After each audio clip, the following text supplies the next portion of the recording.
Hello, नमस्कार साथियों। आपके अपने परिवार एमके स्टडी पॉइंट पर आप सभी का बहुत बहुत स्वागत है।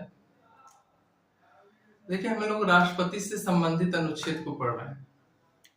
पहले क्या होता था कि आयोग जो वही रिपीटेड क्वेश्चन को दे देता था, जिससे अनुच्छेद 40 हो गया, ये लगभग लगभग रिपीट करता था, या जितने अनुच्छेद हैं वो जो रिपीट होते थे बार बार। अब क्या हो रहा है, आयोग जो रिपीटेड क्वेश्चन को ना दे करके जो ज्यादा फेमस अनुच्छेद नहीं थे, जो ज्यादा फेमस कथन नहीं था, अब उसको दे रहा है। हम लोग की कोशिश है कि आप लोग को जो ज्यादा फेमस नहीं है अनुच्छेद, जैसे राष्ट्रपति से संबंधित हो गया, या नीति निर्देशक तत्व से हो गया, या मूल अधिकार से हो गया, जो बातें ज्यादा नहीं फेमस थे, अब उन लोग को कोशिश किया जा रहा है कि बताया जाए, अच्छे से समझाया जाए। जैसे कल हम लोग क्या किए थे कि कल हम लोग आर्टिकल 61, 62, 71, 72 चार अनुच्छेद पढ़े थे राष्ट्रपति से संबंधित। तो आज उसका पहले एक बार रिवीजन कर लेते थे कि 61 में क्या है। 61 में है कि राष्ट्रपति पर महाभियोग लगाने की प्रक्रिया को परिभाषित किया गया है। उसी प्रकार 62 में है कि राष्ट्रपति का कार्यकाल समाप्त होने के पहले अगले उत्तराधिकारी या अगले राष्ट्रपति का चुनाव संपन्न करा लेना चाहिए।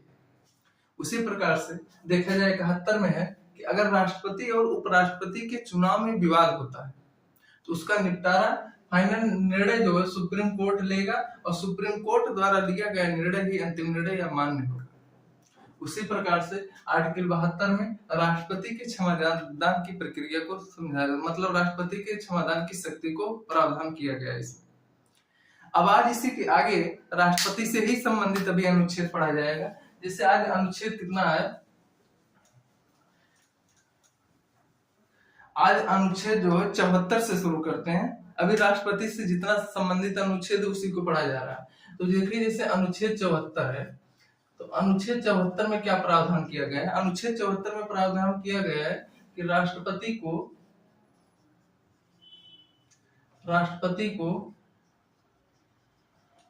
सलाह देने के लिए एक मंत्रिपरिषद होगा, और जिसका अध्यक्ष प्रधानमंत्री होता है, जिसका अध्यक्ष प्रधानमंत्री होगा। ये आर्टिकल 74 में, या तो मूल संविधान में था कि राष्ट्रपति को सलाह देने के लिए एक मंत्रिपरिषद होगा जिसका अध्यक्ष प्रधानमंत्री होता है, या तो मूल संविधान में था। लेकिन बात यह आती है कि जब जो या मूल संविधान में है कि मंत्रिपरिषद होगा, उसका अध्यक्ष और प्रधानमंत्री होगा, क्या जो मंत्रिपरिषद सलाह देगी, क्या उसकी बात को मानने के लिए राष्ट्रपति बाध्य है या नहीं। तो मूल संविधान में इसका प्रावधान नहीं था। जब पहली बार राष्ट्रपति डॉक्टर राजेंद्र प्रसाद ने और प्रथम प्रधानमंत्री पंडित जवाहरलाल नेहरू ने बने, तो पंडित जवाहरलाल नेहरू की मंत्री की सदस्यता ने इनको सलाह दिया, तो राजेंद्र प्रसाद जो मानने से इसको इनकार कर दिया। तब उसके बाद दो संशोधन हुआ। संशोधन इसमें क्या हुआ, पहला संशोधन हुआ 42वां संविधान संशोधन 1976। इसके माध्यम से यह प्रावधान किया गया कि जो भी सलाह देगा उसे मानने के लिए राष्ट्रपति बाध्य होंगे। मंत्रिपरिषद जो भी सलाह देगा, जो भी सलाह देगा राष्ट्रपति मानने के लिए बाध्य होंगे।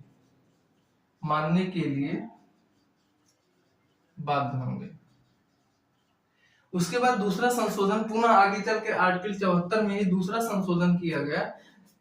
पुनः आगे चलकर दूसरा संशोधन क्या किया गया, इसी में 44वां संविधान संशोधन 1978 में संशोधन किया गया। और इसमें प्रावधान क्या किया गया, प्रावधान ये किया गया कि राष्ट्रपति जो भी मंत्रिपरिषद जो सलाह देगी, राष्ट्रपति एक बार पुनर्विचार के लिए मंत्रिपरिषद के पास भेज सकता है। पुनर्विचार के लिए राष्ट्रपति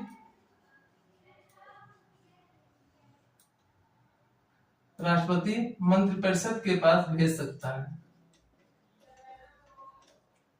मंत्रिपरिषद के पास भेज सकता है।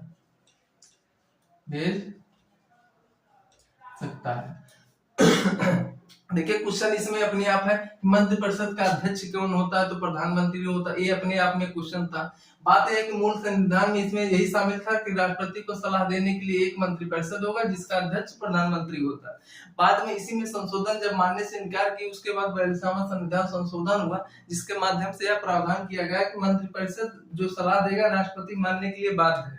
फिर उसके बाद इसी 74 में सेकंड संशोधन क्या किया गया कि 44वां संविधान संशोधन 1978 के माध्यम से यह प्रावधान किया गया कि मंत्रिपरिषद जो सलाह देगी पुनर्विचार के लिए राष्ट्रपति जो है मंत्रिपरिषद के बाद एक बार भेज सकते हैं। उसके बाद एक संशोधन और किया गया आर्टिकल 74 सेकंड में, क्या क्लास सेकंड में क्या किया गया है अनुच्छेद 74 सेकंड में क्या प्रावधान किया गया है कि मंत्रिपरिषद राष्ट्रपति को जो सलाह दे रही है या नहीं दे रही है, और दे भी रही है तो क्या दे, कौन सी सलाह दे रही है, इसका परीक्षण जो है न्यायपालिका नहीं करेगी। अर्थात न्यायपालिका इसका जो है सलाह को, मंत्रिपरिषद की सलाह को, मंत्रिपरिषद की सलाह को न्यायपालिका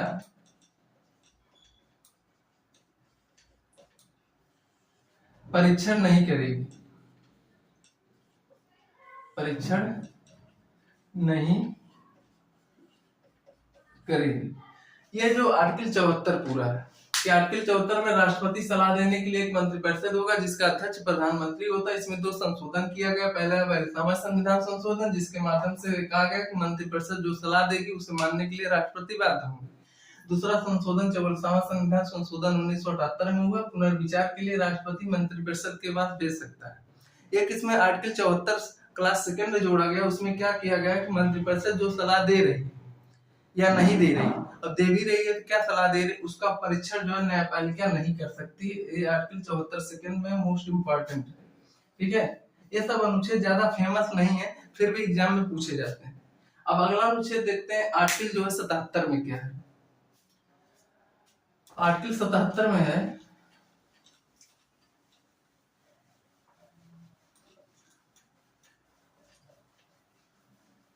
आर्टिकल 77 में है कि देश की कार्यपालिका की शक्ति राष्ट्रपति में निहित होगी। देखते हैं, इससे है आर्टिकल अनुच्छेद 77 हो गया, ये राष्ट्रपति से संबंधित है। और अनुच्छेद 78 हो गया, अनुच्छेद 80, 3 अनुच्छेद को एक साथ में देखते हैं। अनुच्छेद इसमें कहा गया, अनुच्छेद 77 में कहा गया कि देश की कार्यपालिका शक्ति राष्ट्रपति में निहित होगी। देश की कार्यपालिका शक्ति राष्ट्रपति में निहित होगी, राष्ट्रपति में निहित होगी, निहित। इतना ही उल्लेख इसमें आर्टिकल 74 में किया गया है। लेकिन दूसरी बात यहाँ ध्यान दीजिए, आगे पीछे बताए थे कि इसमें की वास्तविक शक्ति तो प्रधानमंत्री में निहित है, क्योंकि संसदीय शासन प्रणाली ब्रिटेन से अपनाया गया है, तो एक दूसरे का विरोधाभास हो गया। जैसे इसको एक एग्जाम्पल समझाए, जैसे एक आप अपने घर में ही देख लीजिए, जैसे ये दादाजी हैं और ये पिताजी हैं, अब ये आप हैं। घर का कोई भी निर्णय हो, घर का कोई भी निर्णय हो, तो निर्णय तो पिताजी वर्तमान समय में ले रहे हैं।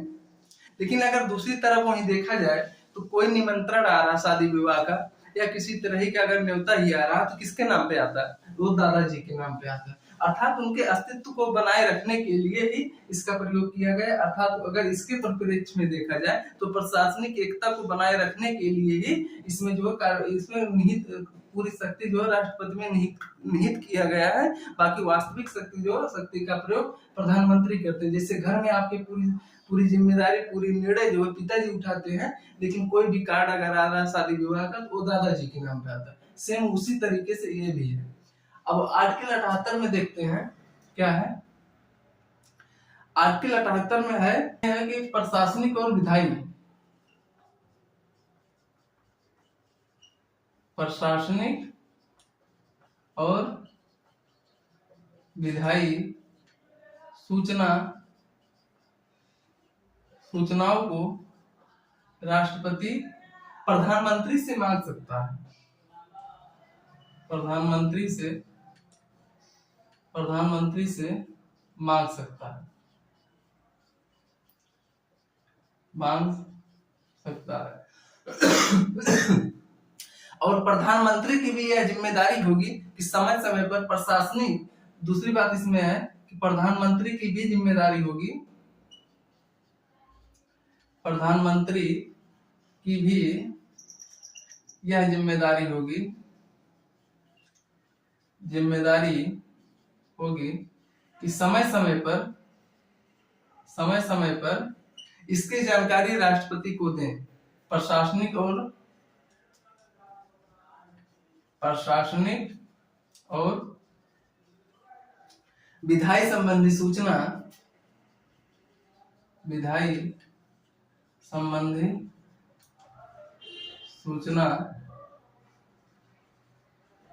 राष्ट्रपति को दें।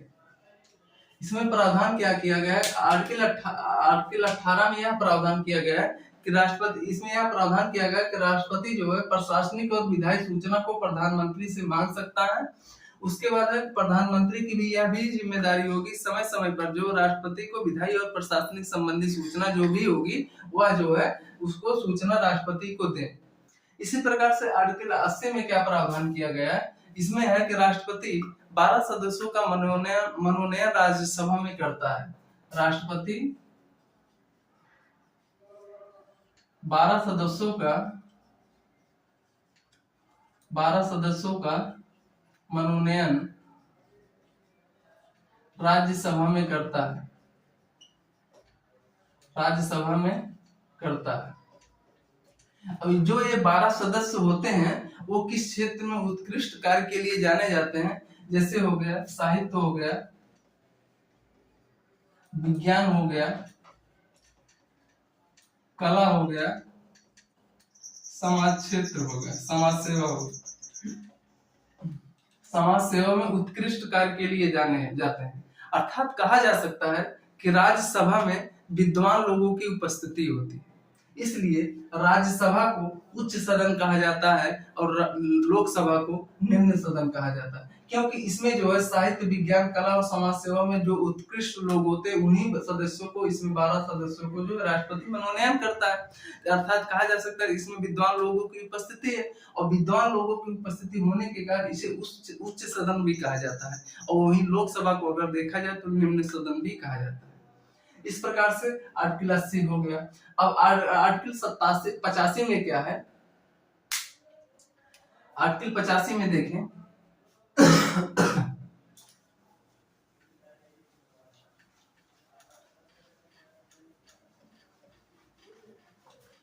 आर्टिकल 85 में है कि राष्ट्रपति लोकसभा का विघटन, सत्रावसान और आहूत कर सकता है। देखिए अगर आर्टिकल 85 में देखें अनुच्छेद 85, अनुच्छेद 87 दो अनुच्छेद देखते हैं।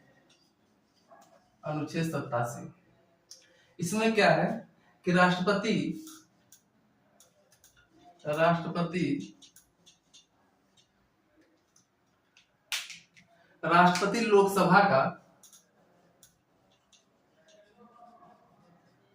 लोकसभा का क्या कर सकता है? विघटन कर सकता है। दूसरा क्या कर सकता है? सत्रावसान कर सकता है। तीसरे नंबर पे क्या है? आहूत कर सकता है। अब इसका मतलब सत्रावसान मतलब होगा सत्र को समाप्त कर सकता है। सत्र को अगर देखें, लेकिन ये संविधान की भाषा में क्वेश्चन पूछता है, सत्रावसान शब्द ही दिया जाता है, आहूत शब्द ही दिया जाता है। अब इन दोनों का अर्थ बता देते हैं। सत्रावसान का मतलब होता है कि सत्र को समाप्त कर सकता है और आहूत का मतलब होता है कि सत्र को बुला सकता है। ठीक, राष्ट्रपति लोकसभा को विघटन कर सकता है। तो अगर देखा जाए कि लोकसभा का विघटन तो राष्ट्रपति कर रहा है, तो राज्यसभा का विघटन कौन करता है? तो यहाँ ध्यान दीजिए, राज्यसभा का विघटन नहीं होता है क्योंकि वह एक अस्थायी सदन है।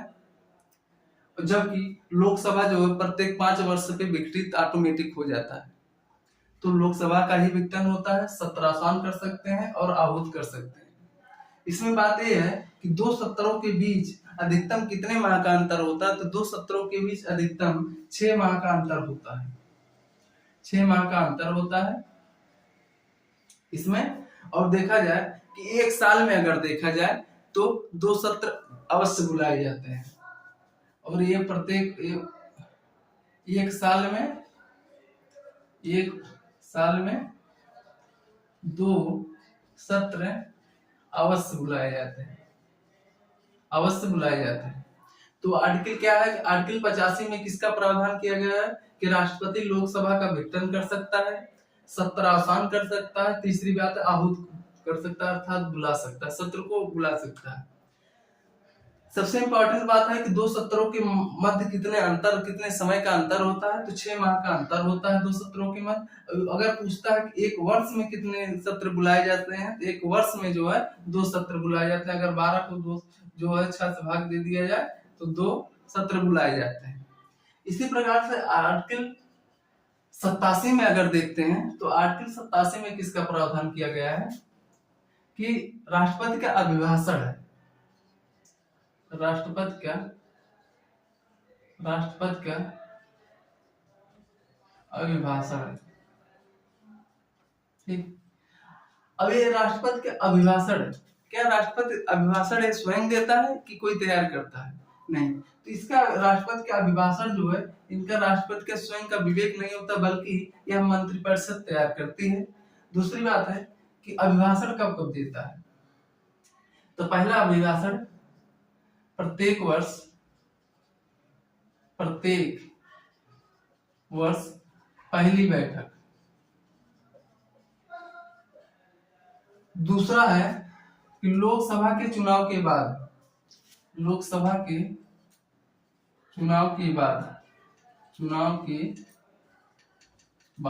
दोनों सदनों को संयुक्त रूप से संबोधित करता है।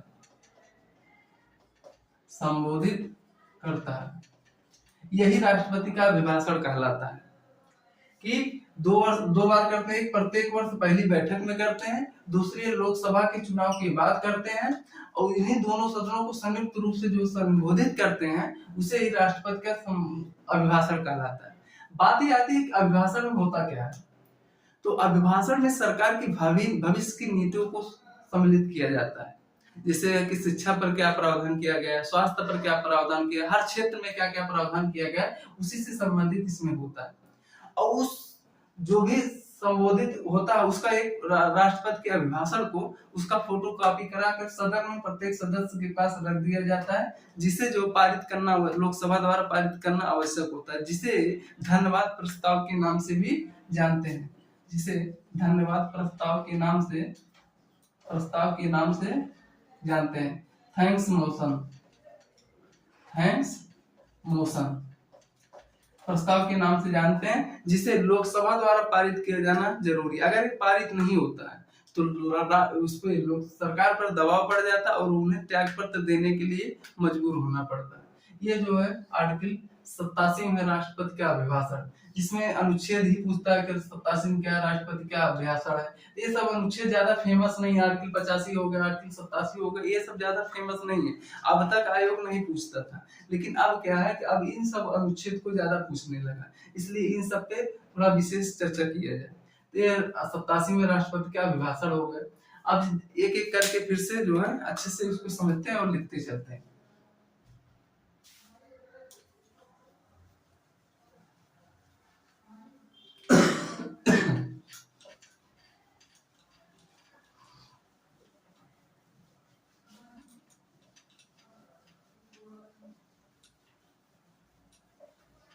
जैसे देखते हैं कि आर्टिकल 74 अनुच्छेद 74 हो गया, अनुच्छेद 77 हो गया, ठीक, अनुच्छेद जो 78 हो गया, अनुच्छेद 78, इन तीनों को पहले ही लिख लेते हैं। देखते हैं अनुच्छेद 74 में क्या है कि राष्ट्रपति को सलाह देने के लिए एक मंत्रिपरिषद होगा। मंत्रिपरिषद होगा।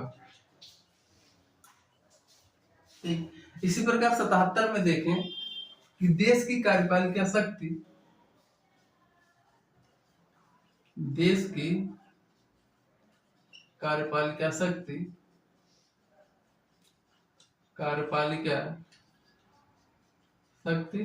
राष्ट्रपति में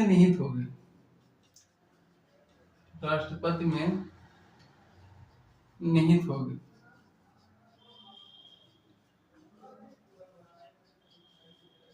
इसी प्रकार से अनुच्छेद 78 में अगर देखते हैं तो अनुच्छेद 78 में यह कहा गया है कि राष्ट्रपति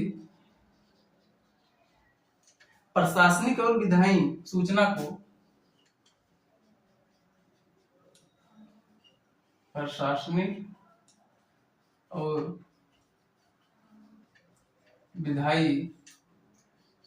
को प्रधानमंत्री से मांग सकते हैं।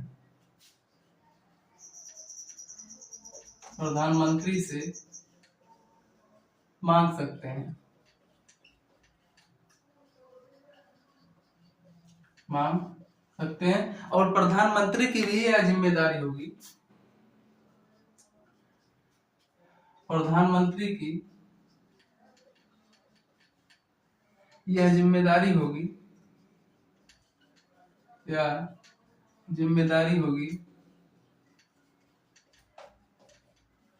जिम्मेदारी होगी कि समय समय पर प्रशासनिक और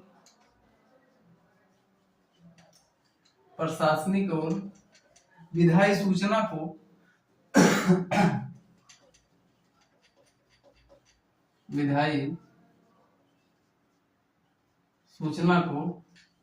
राष्ट्रपति से अवगत कराएं।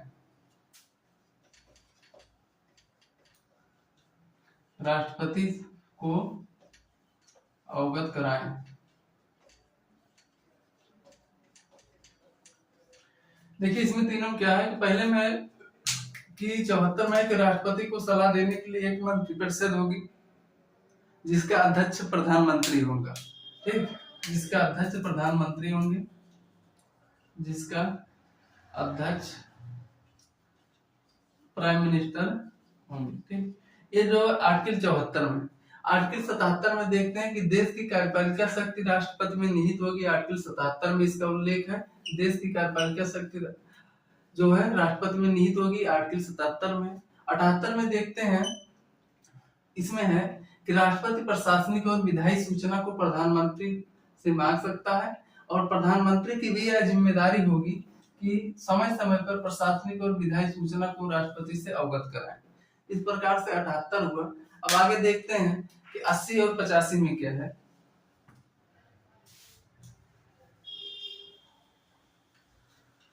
आर्टिकल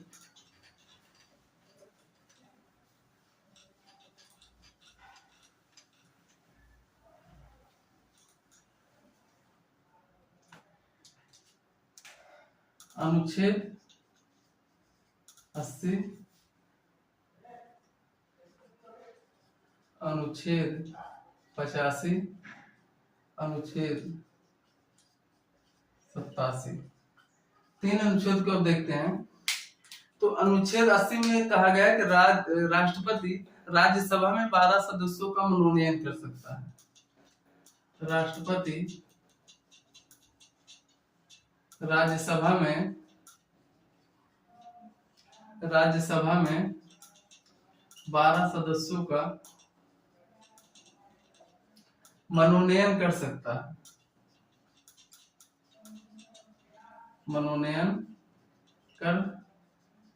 सकता है, जो साहित्य,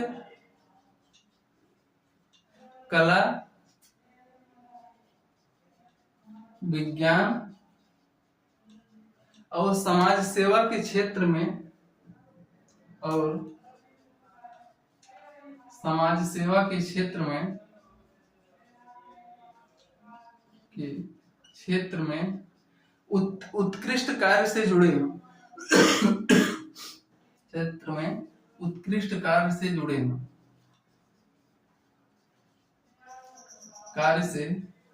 जुड़े ठीक। तो क्या असम क्या है कि राष्ट्रपति राज्यसभा में 12 सदस्यों का मनोनयन करते हैं जो साहित्य, कला, विज्ञान, समाज सेवा के क्षेत्र में उत्कृष्ट कार्य से जुड़े हैं। इंपॉर्टेंट है, पूछता है क्वेश्चन, लगभग एग्जाम में आया हुआ है। उसके बाद 85 में क्या है, 85 में यह प्रावधान किया गया है कि राष्ट्रपति लोकसभा का क्या कर सकता है, विघटन कर सकता है। दूसरे नंबर पे क्या है, सत्रावसान कर सकता है। और तीसरे नंबर पे क्या है, आहूत कर सकता है। और इसमें दूसरी बात क्या है कि 2 सत्रों के बीच अधिकतम 6 माह का अंतर होता है। 2 सत्रों के बीच अधिकतम 6 माह का अंतर होता है। ये आर्टिकल 85 में है कि राष्ट्रपति लोकसभा का विघटन कर सकता है, सत्रावसान मतलब सत्र को समाप्त कर सकता है, आहूत मतलब सत्र को बुला भी सकता है। उसके बाद 2 सत्रों के बीच अधिकतम 6 माह का अंतर होता है और 1 वर्ष में 2 बार सत्र को बुलाया जाता है। उसके बाद 87 में क्या है कि राष्ट्रपति का अभिभाषण है। राष्ट्रपति का अभिभाषण है। अभिभाषण का प्रावधान किया गया है।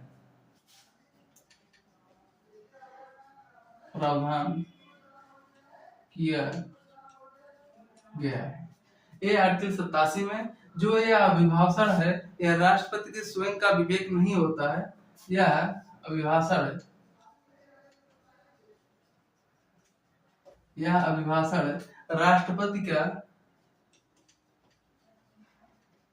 राष्ट्रपति का स्वयं का विवेक नहीं होता है, बल्कि यह अभिभाषण मंत्रिपरिषद द्वारा तैयार किया जाता है। यह अभिभाषण मंत्रिपरिषद द्वारा तैयार किया जाता है। मंत्रिपरिषद द्वारा तैयार किया जाता है। तीसरी बात इसमें है कि इसमें सरकार की भविष्य की नीतियों का उल्लेख होता है। इसमें सरकार की भविष्य की नीतियों का, भावी नीतियों का उल्लेख होता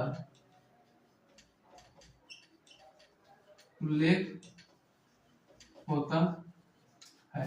अब देखते हैं क्या है, जैसे देखते हैं कि आर्टिकल 80 में क्या है कि राष्ट्रपति राज्यसभा में 12 सदस्यों का मनोनयन करते हैं जो साहित्य, कला, विज्ञान और समाज सेवा के उत्कृष्ट क्षेत्र में जुड़े हों। ठीक, इसी तरह जो है आर्टिकल अगर 85 में देखें तो 85 में राष्ट्रपति लोकसभा का विघटन कर सकते हैं, सत्रावसान कर सकते हैं, आहूत कर सकते हैं। 2 सत्रों के बीच अधिकतम 6 माह का अंतर होता है, इंपॉर्टेंट है। और 1 वर्ष में अधिकतम 2 बार सत्र को बुला सकते हैं। इसी 87 आर्टिकल में क्या है कि राष्ट्रपति का अभिभाषण का प्रावधान किया गया है। यह अभिभाषण जो होता है वो राष्ट्रपति के स्वयं का विवेक नहीं होता है, बल्कि यह मंत्रिपरिषद द्वारा तैयार किया जाता है।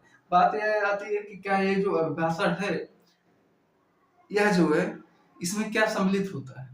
इसमें सम्मिलित यह होता है कि जो सरकार की भावी नीतियां हैं इसमें उसका उल्लेख होता है और उन्हीं का अभिभाषण राष्ट्रपति करते हैं। इस प्रकार से आपका जो है 87 राष्ट्रपति तक खत्म हुआ।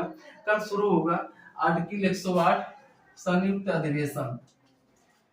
संयुक्त अधिवेशन। अब इसको जो है पूरा डिटेल में पूछते हैं, इंपॉर्टेंट है क्योंकि क्वेश्चन में पूछता है कौन बुलाता है, कब बुलाया जाता है और किस विधेयक पे बुलाया जाता है, कौन कौन इसमें शामिल होते हैं। अब कल जो है 108 अनुच्छेद से करते हैं, आज जो है 87 अनुच्छेद तक समाप्त होता है।